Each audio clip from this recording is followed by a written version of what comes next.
Campuk samya medali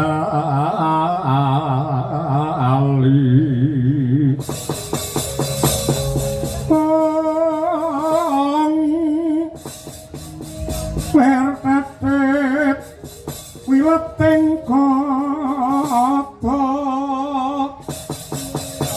dakwang kong mengonceng niti bencang sangat simipjo mati nyong ngetali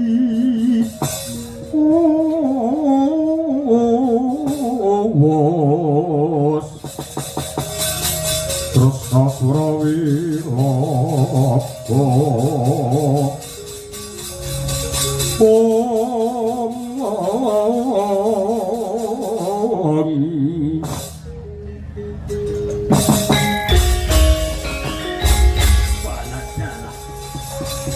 Bambang Haswatama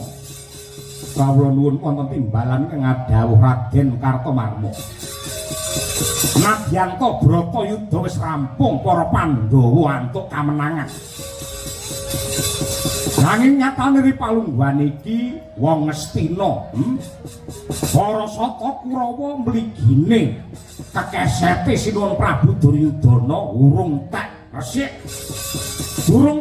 kumpes tapis tanpa sisa ketitik isih ana Kartomarma kelawan kowe Bambang Swatama inggih keparingipun kados pundi nadyan kaya ngapa lan kepiye aja nganti para Pandhawa bisa ndepani negara Ngastina kabar nyebar warta-rata Ripalungguhan iki Pandhawa wis boyong marang negara Ngastina nanging dinteni lenane para Pandhawa kowe anak pendhita linuwih anak macan aja nganti sing jenenge macan aja nganti anak-anak kucing aja nganti gawe pirang aja nganti gawe sin bapakmu pendhita pengpengan kowe kudu bisa ngrampungi gawe inggih Raden sampun dados sumpah tumraping manah kula mboten namung para Pandhawa nanging satriya ingkang kumawani mejahi dumateng tiyang sepuh kula nenggih pun trusta jumeneng tetep badhe gadah petang kalian Swatama dereng marem raos sing manah kula murid dereng mocok jangganipun bagus banjur reka dayamu piye kula nggadi kadigdayan linangkung nenggih senjata cundha manik endi wujude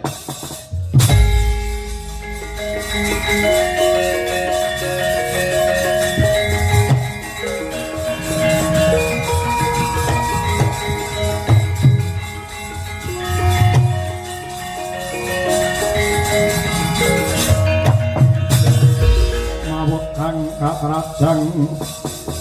ing Dahana Wadya sangkep kaprabon perang kang Abramarkata menika pusaka paringanipun Kanjeng Ibu Wilutama banjur nganggo gaman iki apa sing bakal ndok tindakake pun sewu kula badhe ngesong Bantala pusaka cundha manik menika menawi kula tamakaken wonten ing bumi tartamtu badhe jebol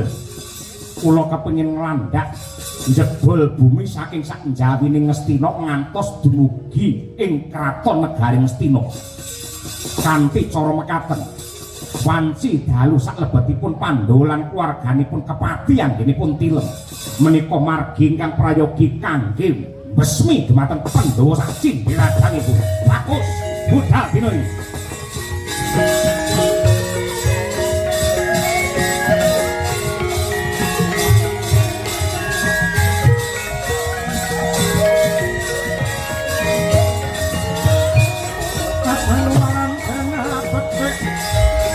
besok mandrama baris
mangko kinempit-empit dosang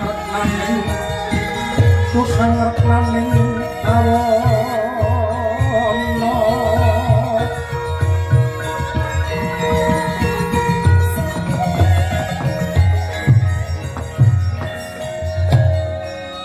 pangeran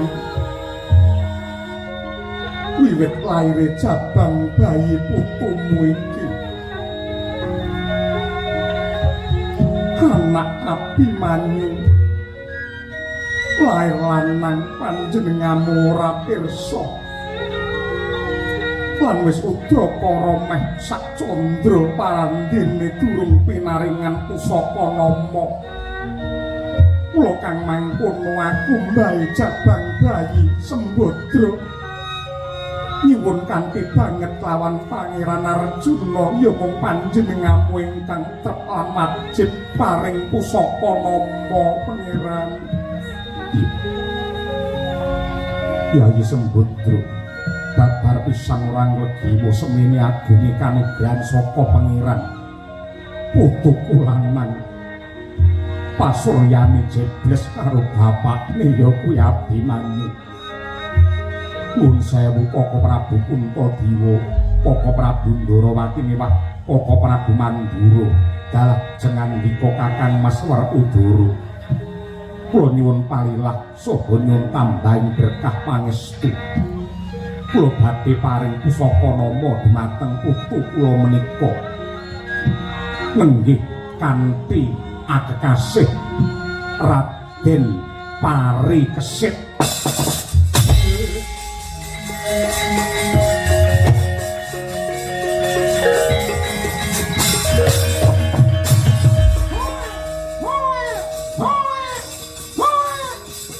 Iki kepiye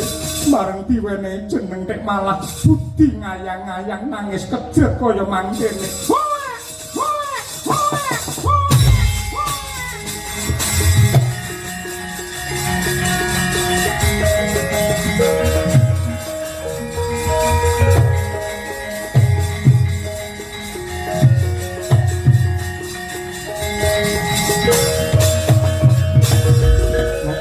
Nolong ngandika duh Yayi Prabu Haywa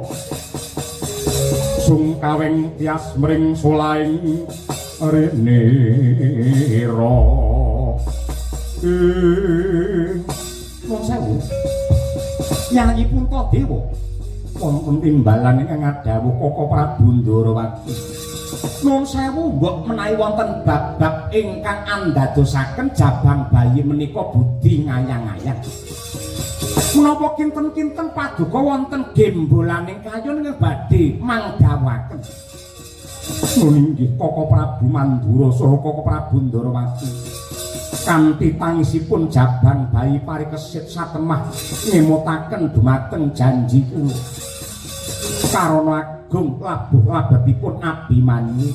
nalika mbedhah gelar Cakrabiyuha nalika dumados Bratayuda satemah dados sarana lan lantaran kula mboten pejah dipun ranjak gaman dening Kurawa. Yektosipun Abimanyu nedya kula wisuda benjang menawi Pandhawa unggul ing paperangan mongko dados ratu wonten ing negari Ngastina. Gandeng Abimanyu sampun gugur mila sampun saktrepipun benjang dewasanipun Parikesit kula jumenengaken ratu wonten negari Yewastina mriki Koko Prabu sineksen jagat saisine.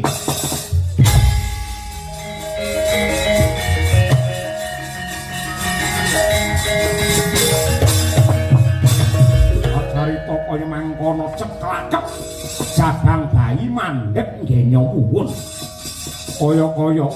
asung pemut dumateng Narendra Ngastina nenggih Sri Puntadewa ingkang meh wae kalimput.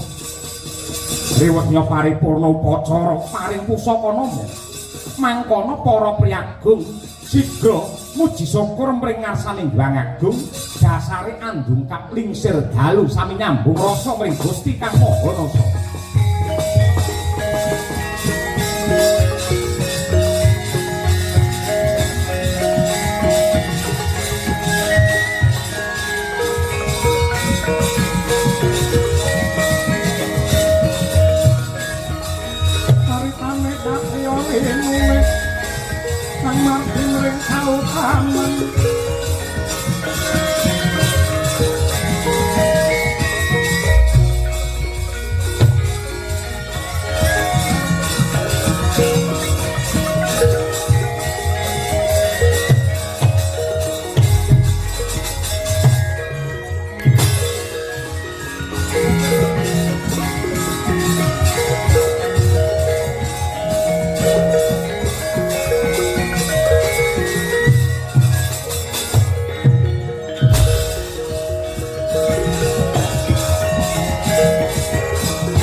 kumpul patang gedhe kang sayang gongkara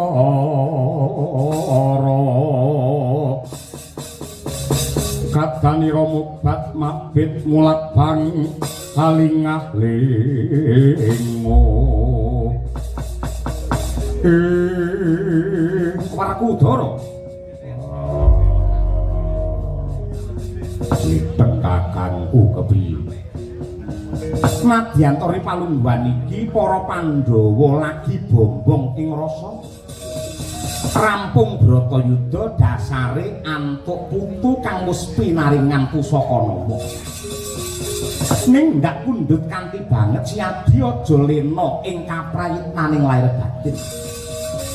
saya-saya iki tengah wengi sing karepake piye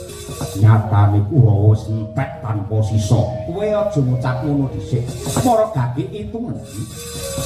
ndak sawang ning Tegal Kurusetra akeh bangkene Kurawa ning aku ora manggihake ora weruh bangkene wong loro ya kuwi Kartamarma kelawan Swatama bengi iki hawane tik ora kepenak kaya mengkene mula ndak pundhut kanthi banget siadi tetep prayekno lair batin aja nganti kepati anggenmu turu